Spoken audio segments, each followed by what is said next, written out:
Assalamualaikum warahmatullahi wabarakatuh. Waalaikumsalam warahmatullahi wabarakatuh. Good morning everyone. Good morning. How are you today? I'm good, thank you. How about you?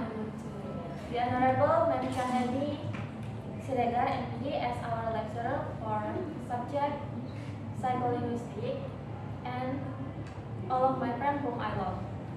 We are from the sixth group and today we will going to present our material with the title Bilingualism and Second Language Acquisition. Me, as the moderator and presenter, Siti Khalifah Isnani, and my friend, My name is Darmawati as a presenter. And my name is Rafia Tulasana as presenter. and the first material will be delivered by Darmawati. Time is up. Okay, for the first is the definition of bilingualism. It's not easy to formulate a generally accepted definition of bilingualism. Bilingualism means different things to different people. According to Blomfield, define bilingualism as native-like control of two languages. However, this definition excludes many people who speak more than one language but don't have native-like control of one or both of their languages. According to Hauger, suggests that bilingualism begins at the point where a speaker of one language can produce complete meaningful utterances in the other language. Based on the text above, it can be concluded is that bilingualism can seen as having some ability in two or more languages with proficiency access to listening, speaking, reading, and writing.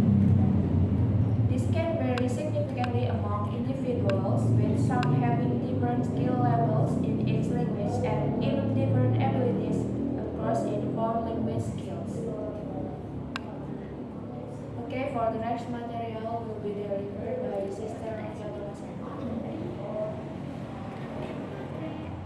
The definition of second language acquisition. In accordance with case SLI is a discipline that refers to the process of learning another language after the native language has been learned, and when it comes to it means the acquisition of a second language in a classroom situation, as well as in more natural exposure situations.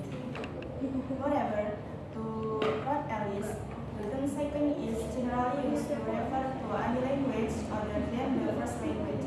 In respect to second language acquisition perspectives, the author also distinguishes the naturalist. When the language is learned through communication that takes place naturally according to situation, and the instructor through study with the help of readers from reference book or classroom interaction, highlighting that what are being considered based on the socio-linguistic view that is taken into account the environment and activities one is engaged with. Additionally, in order to understand what second language acquisitions is, it is necessary to master some of the concepts such as competence and performance. The first refers to the innate capacity humans have to develop language, and the latter is dual. Thus, is the describe and explain the learner's linguistic or communicative competence. For effective language acquisition learning is the first is age. Their research has included that second language acquisition is heavily influenced by learner's age. Teenagers who are already having a solid literacy skill in their respective language seems to grab new language more efficiently.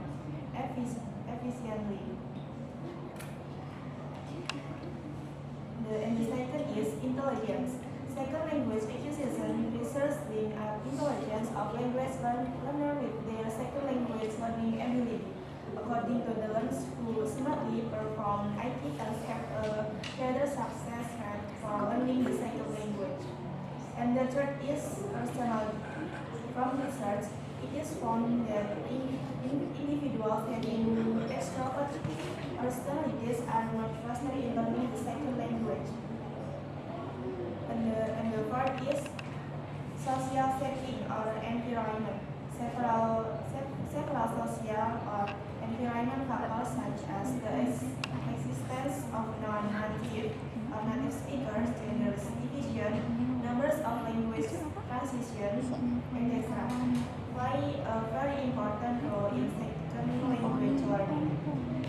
If anyone doesn't find a value partner for conversation, then his or her language acquisition will get compromised. This problem commonly handled by and immigrant groups. And the last is language learning attitude. What is the point of having good academic background learners face difficulty to learn foreign language? That's the reason why this language learning attitude is associated with the second language learning skill of learners, probably of the performance result in some activities. Okay, the next material will be delivered by Sister Holly. Okay, the next material is bilingualism and second language acquisition. Second language acquisition is a scientific field that studies individuals' ability to learn a second language in addition to their first language.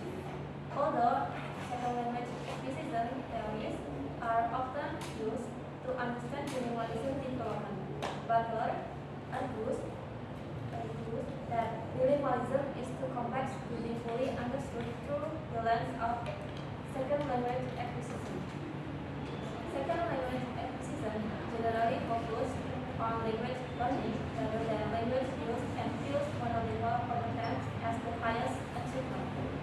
In contrast to SLR, or second language acquisition, which concentrates on learning an additional language, bilingualism focuses on the development and use of all languages aimed at individuals. Additionally, second language acquisition tends to emphasize the development of the subject in language and the effect of factors like anciency and migration on the learning process. While bilingualism considers contextual factors affecting language use. Overall, SLR, or second language acquisition, and bilingualism have different theoretical orientations, with SLR, or second language acquisition, taking a monolingual perspective and bilingualism advocating for a holistic approach.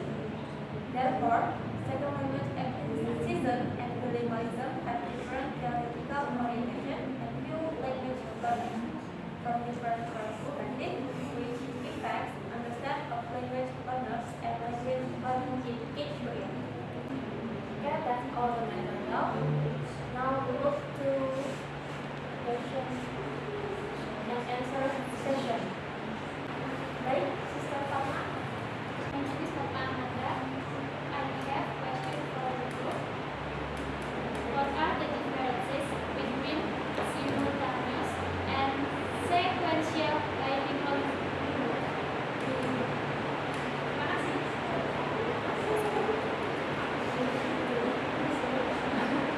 Ya, Sister Fatma. Saya Farida Sari, aku boleh bertanya. How does bilingualism impact on communication? Yeah, thank you, Sister Fatma. And one more question. Sister Shiva, and maybe you have questions. Yes, I have just one question for you. How do you teach a child who is bilingual in a formal situation? For example, they speak in Japanese and Indonesian. Thank you. Please start your question. Okay. Okay, I will answer Sister Ratna's question. How does bilingualism affect cognitive function? The answer is bilingualism has been found to have various cognitive benefits, including enhanced executive function such as attention, inhibition, and task switching. Bilingualism individuals often shows advantages in problem solving and multitasking compared to monolinguals. Bagaimana Sister? Cukup. I will answer one most question. What are the difference between simultaneous and sequential lingualism? The answer is simultaneous lingualism occurs when a child learns two languages from birth, while sequential lingualism happens when a second language is acquired after the first language. The teaching of language acquisition plays a significant role in the cognitive and linguistic development of bilingual individuals.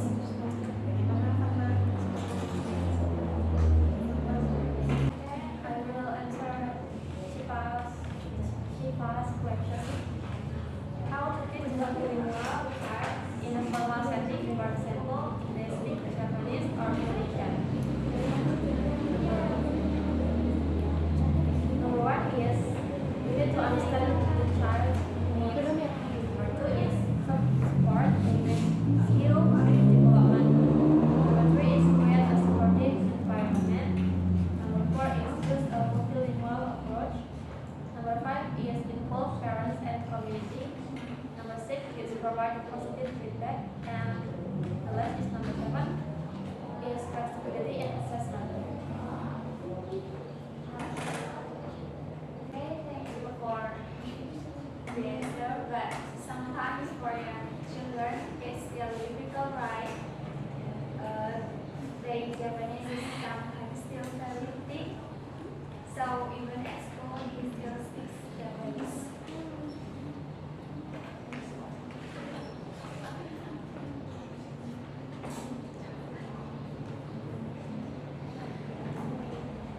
Can you repeat again, please?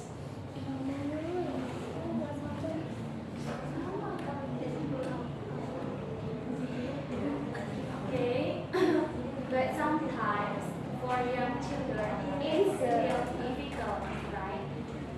The Japanese is sometimes still very thick, so even at school he still speaks Japanese. Yes, that's right. But that's all we as parents or teachers must continue to teach how to use language according to the context and situation. Even though he is bilingual, he still has to be able to differentiate between formal and informal. Jadi kita sebagai orang tua atau guru itu harus tetap mengajarkan penggunaan bahasa sesuai konteks dan situasinya. Meskipun dia seorang bilingual, tapi dia harus tetap bisa membedakan mana yang formal dan mana yang informal. Bahasa mana yang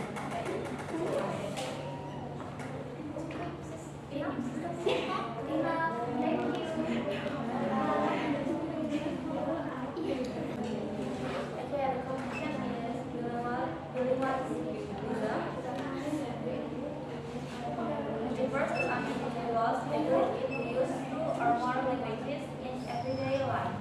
They can include individuals who acquire two languages by childhood, or bilinguals, or who learn a second language later in life and become fluent in both languages.